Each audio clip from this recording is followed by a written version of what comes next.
Olá, eu sou o evangelista Diógenes e venho mais uma vez trazer uma palavra de Deus para o seu coração. E hoje nós iremos continuar falando sobre a carta de Pedro, 1 Pedro, no capítulo 1, versículo 13 em diante. O tema será Sede Santos. Diz assim o primeiro versículo 13. Portanto, estando com a mente preparada, sede sóbrios e esperai inteiramente na graça que vos oferece na revelação de Jesus Cristo. Ora, Deus ele derrama a sua graça sobre nós. Nós temos que aguardar a graça de Deus, a vontade de Deus, os propósitos de Deus para que as coisas aconteçam na nossa vida. Se nós não esperarmos em Deus, na sua graça infinita, imensa, nós podemos nos precipitar em algumas coisas que nós fazemos. Então é importantíssimo, aguarde em Deus. Se você tem algum projeto, alguma coisa na sua vida, se você está passando alguma situação difícil, ore a Deus, busque no Senhor e aguarde. Existe o tempo determinado, o tempo certo para que todas as coisas aconteçam na sua vida.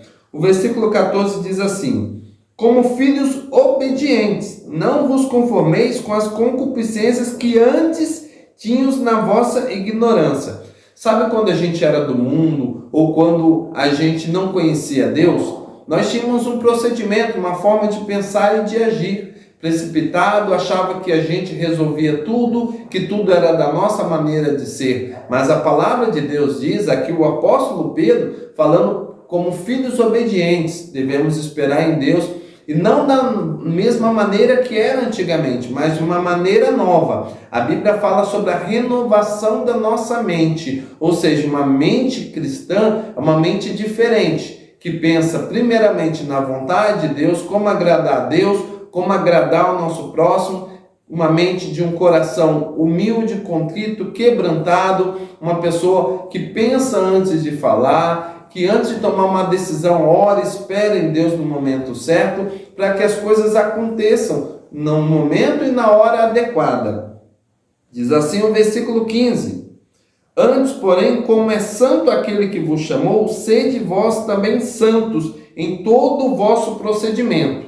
É santo na forma de falar, na forma de agir, na forma de pensar e na forma de sentir. O que quer dizer ser santo? A palavra santo, kadosh em grego, quer dizer separado.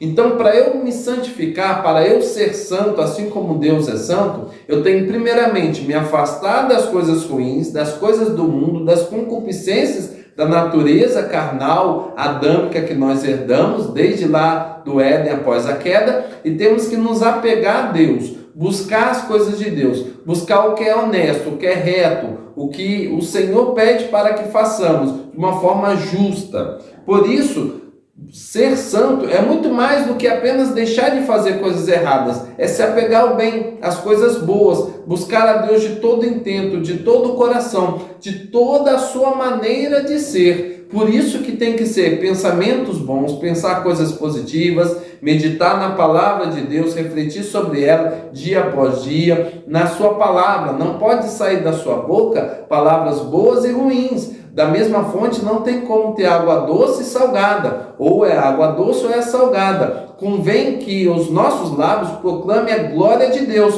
Por isso nós temos que falar somente coisas agradáveis, positivas e boas, que trazem edificação para a nossa vida e para as demais pessoas.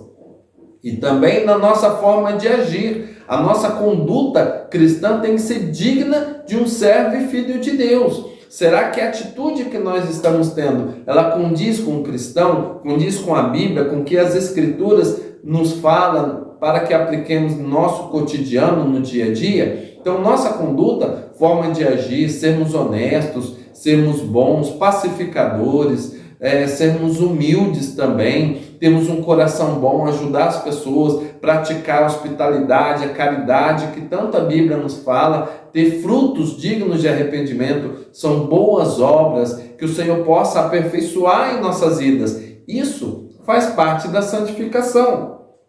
Diz assim o versículo 16: pois está escrito, sede santos porque eu sou santo.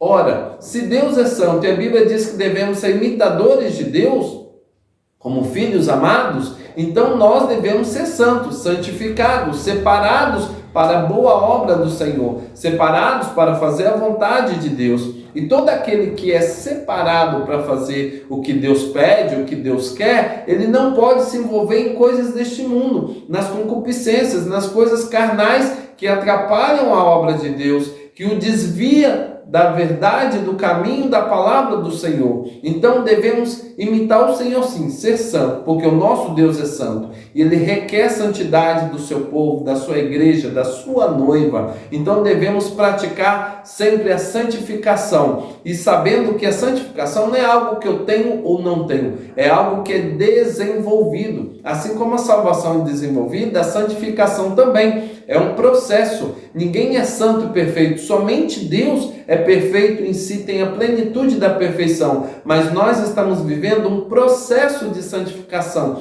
Cada dia eu melhoro, cada dia eu evoluo, cada dia eu cresço mais, cada dia eu aprendo mais com o Senhor, e isso faz com que esse processo seja concluído, concretizado, para eu chegar à estatura, segundo a palavra de Deus, e varão perfeito diante de Deus, que é aquele que desapegou das coisas do mundo e busca estar na presença de Deus, fazendo a vontade de Deus, cumprindo seus mandamentos, seus estatutos.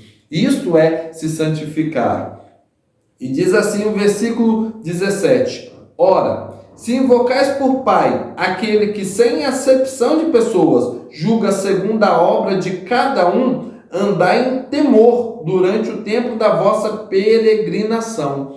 Aqui o apóstolo Pedro está falando peregrinação na terra, porque a nossa pátria celeste é a que está no céu, é uma pátria onde iremos morar eternamente com Cristo. Enquanto estamos aqui na terra, somos peregrinos, estamos aqui por um pouco de tempo. E ele veio nos instruir que enquanto nós estamos aqui na terra, a nossa peregrinação, devemos andar em temor ao Senhor, sabendo que Deus, Ele corrige aqueles que são desobedientes. Ele corrige aqueles que estão desviando do caminho, que estão saindo da verdade do Evangelho. E o Senhor, quando nós tememos a Ele, reverenciamos, respeitamos, admiramos, fazendo a sua vontade, esse temor redunda em nós um peso de glória muito grande, porque o Senhor vai nos abençoando, nos enchendo da sua graça, da sua misericórdia, do seu amor, nos fazendo bem-aventurados na face desta terra. Então, temer ao Senhor não é apenas ter medo da mão do Senhor por algo que eu posso fazer contrário à vontade dele. Não, temer ao Senhor é respeitá-lo, é se entregar, ser submisso à vontade do Senhor. E é isso que nós devemos fazer. Diz assim também o versículo 18: Sabendo que não foi com coisas perecíveis, como prata ou ouro, que fosse resgatados da vossa vã maneira de viver, a qual por tradição recebeste dos vossos pais. Olha que interessante. Nós, lá no passado, vivíamos nossos pecados e delitos. Nós estávamos mortos para Deus.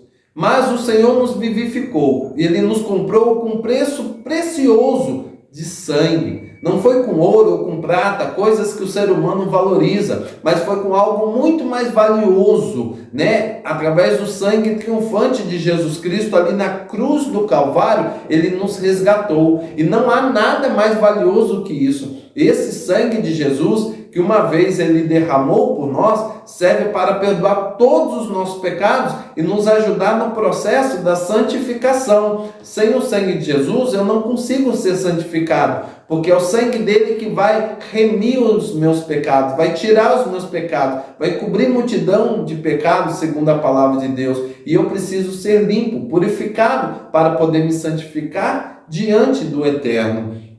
Diz assim a palavra de Deus no versículo 19: Mas com o precioso sangue de Cristo, como de um cordeiro sem defeito e sem mancha. Ora, no Antigo Testamento, o sacrifício teria que ser feito com um cordeiro que não tivesse mácula, não tivesse sujeira, nenhum tipo de mancha. E Jesus Cristo, ele foi, ali no primeiro século, o sacrifício vicário perfeito de Deus, pois ele não tinha mancha, ele não tinha defeito. Ele veio em forma de ser humano e não pecou, ele não tem mancha nenhuma na sua história, na sua biografia, na sua pessoa em si mesmo. Então ele é o Cordeiro Pascual, é o Cordeiro que mudo que foi até o matadouro e pagou o preço do pecado por mim e por você. Por isso temos que valorizar a nossa salvação, valorizar o que Deus fez por nós. O processo redentivo, o plano da redenção, ele é algo muito importante, é algo mais valioso que existe no mundo. Por isso temos que valorizar o que Deus fez por nós. Diz assim também no versículo 20, o qual na verdade foi conhecido ainda antes da fundação do mundo, mas manifesto nestes últimos tempos por amor de vós.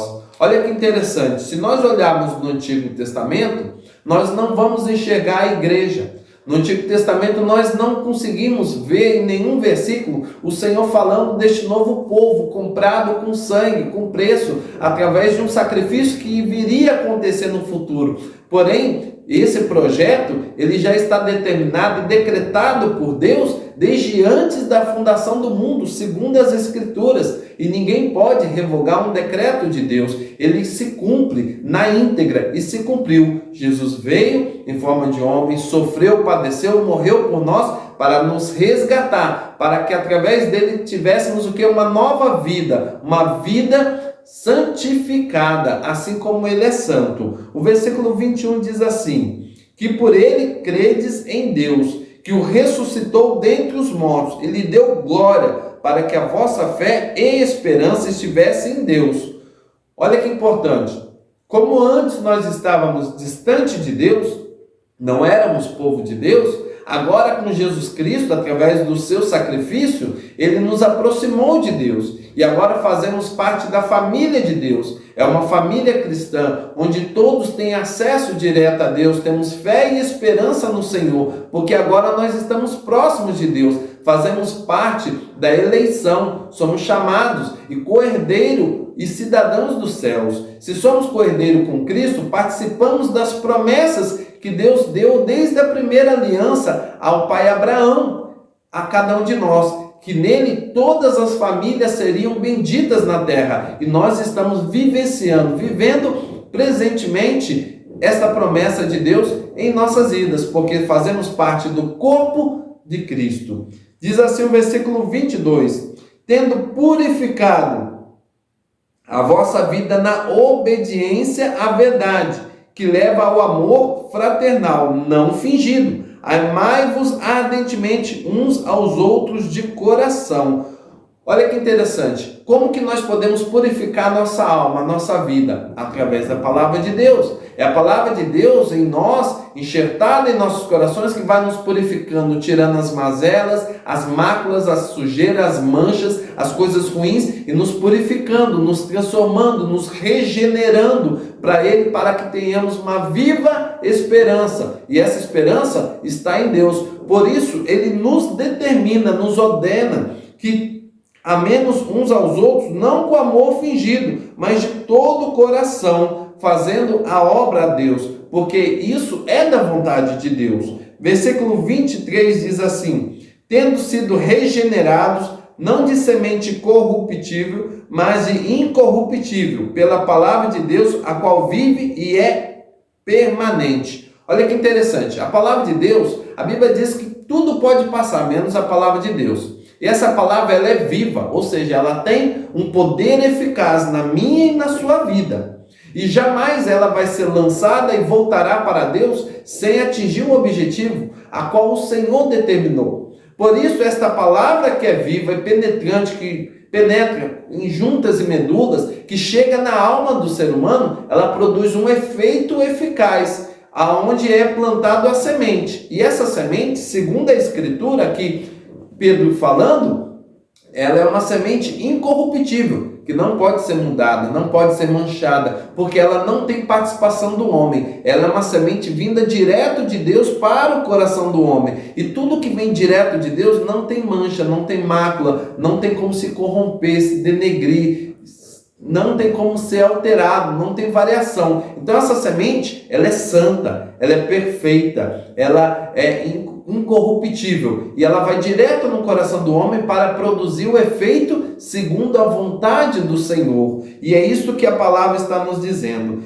Versículo 24 diz: pois a carne é como a erva, e toda a glória do homem como a flor da erva. Seca-se a erva e cai a sua flor, mas a palavra do Senhor permanece para sempre. E esta é a palavra que vos foi pregada. Saiba, meu amado irmão e minha irmã queridos em Cristo Jesus, que esta palavra de Deus, ela é fiel, ela é verdadeira, ela é justa, ela vai produzir em nós um peso de glória, porque ela é feita por Deus. Esta palavra é encaminhada e direcionada do coração dele para o meu e o seu coração. Por isso, ela penetra e ela produz um efeito. E a palavra de Deus, ela tem um poder miraculoso de transformar vidas, regenerar pessoas, transformar histórias, biografias de pessoas que estavam prostradas, caídas e agora foram libertas pelo Senhor, transformadas pelo poder restaurador da palavra de Deus, e no nome de Jesus elas são restabelecidas como uma nova criatura para viver novidade de vida. Agora, antes eram perdidos, agora são eleitos, salvos em Cristo Jesus. Esta palavra, segundo Pedro, é a que a nós foi pregada. Esta palavra Deus deu para que nós possamos guardar em nossos corações.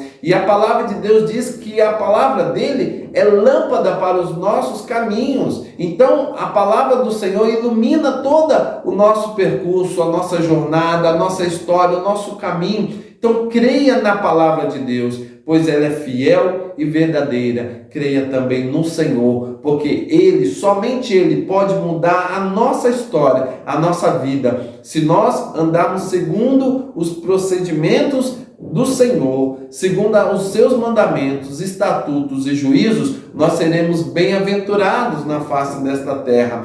Como que eu posso me santificar? Como pode, a Bíblia diz, como pode o jovem purificar o seu caminho? Observando segundo a palavra de Deus. Ou seja, é a palavra que me limpa, que me restaura, me regenera. Essa palavra enxertada em mim, ela tem o poder eficaz e eficiente de mudar a história, mudar a situação, libertar o homem, mudar o seu cativeiro e colocá-lo numa posição privilegiada perante a sociedade, porque ele foi chamado, escolhido e eleito por Deus. E esta palavra é a mesma que está atuando em nossas vidas. Que o Senhor possa nos abençoar, nos dando as suas ricas bênçãos hoje e sempre, em nome de Jesus.